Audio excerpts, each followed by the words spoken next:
Bonjour à toutes et à tous et bienvenue sur Eurosport. Pour ce résumé du Giro, revenons tout d'abord sur la 5e étape qui a mené les coureurs jusqu'à Messine. Certains ont été distancés, les sprinters Cavendish et Caleb Ewan, mais finalement certains ont résisté comme Arnaud Démare. Le requin de Beauvais, comme l'a appelé son équipe sur les réseaux sociaux, s'impose. La première victoire de l'année, la 6e sur les routes du Giro. Il a devancé Gaviria, notamment Nizzolo. Ballerini était présent, mais aujourd'hui un nouveau sprint se présente, un petit peu plus facile, un grimpeur en début de journée, et puis on longera la côte jusqu'à l'arrivée du côté de Scalea, 192 km au programme. Longue journée, sprint quasiment immanquable. Mark Cavendish, Caleb Ewan seront cette fois-ci bien présents, et les organismes un petit peu moins fatigués. Est-ce que Arnaud Démare va pouvoir doubler la mise, lui qui porte le maillot cyclamen au départ de cette étape? Le maillot blanc sur les épaules de Mauri Van Sevenant, deuxième du classement derrière Juan Pedro Lopez, mais qui porte déjà le maillot rose, le maillot bleu de meilleur grimpeur pour Lennart Kämna. Un seul coureur a attaqué après plus de 20 km de course. Il s'agit de Diego Rosa, l'italien de la formation Eolo Cometa, dirigé par Alberto Contador. L'ancien d'Arkea Samsic qui se porte seul à l'avant, qui va compter jusqu'à 5 minutes 30 d'avance et qui va prendre les points du classement de la montagne. Ce sera quasiment le seul intérêt de cette journée. Et ensuite un sprint intermédiaire qu'il va également remporter. Ça va être long la journée pour Diego Rosa, pour les téléspectateurs également, pour le peloton aussi. Mais c'est une petite journée de transition.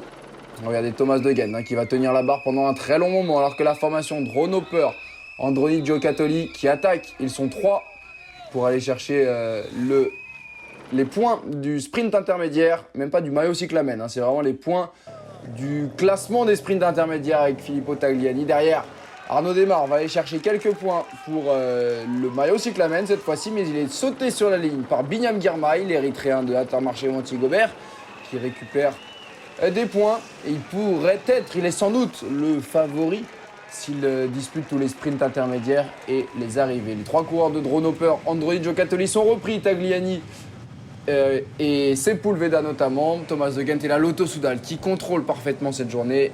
Ils sont tous à l'avant. Et l'Australien qui n'a pas encore pu sprinter depuis le début de ce Giro, victime d'une chute, puis 9e seulement du premier sprint massif, distancé hier.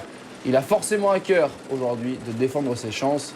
3 minutes 18, c'est l'écart entre Diego Rosa seul en tête, et ça doit être sacrément long à l'avant. Pour l'Italien, grimpeur en plus, c'est pas forcément le genre d'épopée qu'il a l'habitude de faire. Il passe ici sur la ligne du deuxième sprint intermédiaire et il prend 3 secondes de bonification. C'est évidemment anecdotique. Ce sera 2 secondes de bonification pour Tagliani.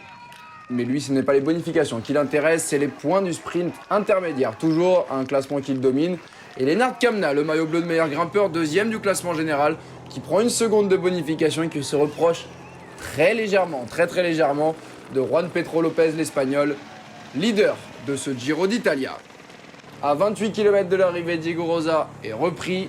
Fin de l'aventure pour l'Italien qui retrouve ses compagnons du peloton. Il aurait pu être accompagné quand même, au moins de quelqu'un pour discuter à l'avant. Ce ne fut pas le cas. Le sprint qui se prépare, 5 km. Et regardez, l'Emirates de Gaviria, la Quick Step Alpha Vinyl pour Mark Cavendish, vainqueur du premier gros sprint massif de ce Giro, qui n'était pas présent hier.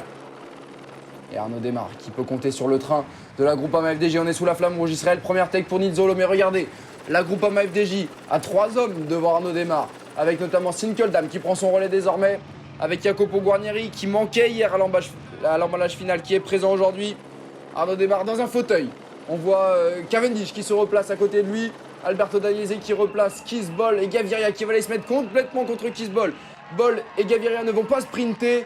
Et regardez, à l'intérieur, on retrouve Cavendish. Cavendish parfaitement placé à l'intérieur, qui va sans doute pouvoir aller sprinter et peut-être s'imposer. Caleb Ewan, mais non, regardez, ça remonte à l'extérieur avec Arnaud Démare. Le sprint d'Arnaud Démare qui remonte. Oh là là, la photo finish entre Démare et Ewan. Mais la victoire revient au Picard. La joie partagée. Et on va le revoir, c'est impressionnant. Avec Arnaud Démare qui prend l'intérieur de Guarnieri, qui manque même de chuter, qui doit faire l'extérieur de Michael Morkov pendant ce temps-là. Mark Cavendish est bien parti, Caleb Ewan qui produit son effort vraiment sur la toute fin. Binyam Girmay qui est encore présent, c'est impressionnant de voir Girmay sur un sprint massif. Et finalement, Démar qui va prendre complètement l'extérieur et lancer son vélo. Vraiment, on va peut-être voir la photo finish, ça ne se joue à rien du tout. Les deux coureurs en passant la ligne ne doivent même pas savoir. Regardez comment départager le dossard 111 d'Arnaud Démar et du 151 de Caleb Ewan. Et finalement, c'est quelques millimètres en faveur du Français devant l'Australien. Cavendish et Girmay sont dans le top 5. Nizzolo également. Phil Bauhaus un petit peu derrière. Puis Andrea Vendrame, Simone Consoni dans les 10. Pat Gaviria qui a finalement été relégué à la dernière place du peloton, 152e pour son sprint houleux et dangereux sur Kisbol. Au classement général, pas de changement de position, mais une seconde de bonification pour Lennart Kamna qui devance toujours Taramae, Simon Yates, Van Sevenant et Kelderman. Regardez le maillot rose sur les épaules de Juan Pedro Lopez. Au classement cyclamen, des points, 147 unités pour Arnaud Démar, 94 pour Binyam Girmay et 78 pour Mark Cavendish. La 7e étape du Giro entre Diamante et Potenza, 196 km. Et voilà des difficultés qui vont être intéressantes à suivre. Un col de deuxième catégorie, le Passo Coia, puis la montée Cirino, 32 km à 4% en première catégorie. Le Mont Grande di Viggiano en deuxième catégorie. Et de nouveau, la Selata en troisième catégorie, 8 km 200 à 6% avant une arrivée en descente du côté de Potenza. Est-ce que les échappés vont avoir le dernier mot? Est-ce que certains vont vouloir bouger, notamment Lennart Kamna, pour prendre le maillot rose des épaules de Juan Pedro Lopez? C'est ce que l'on verra demain sur Eurosport et JCN.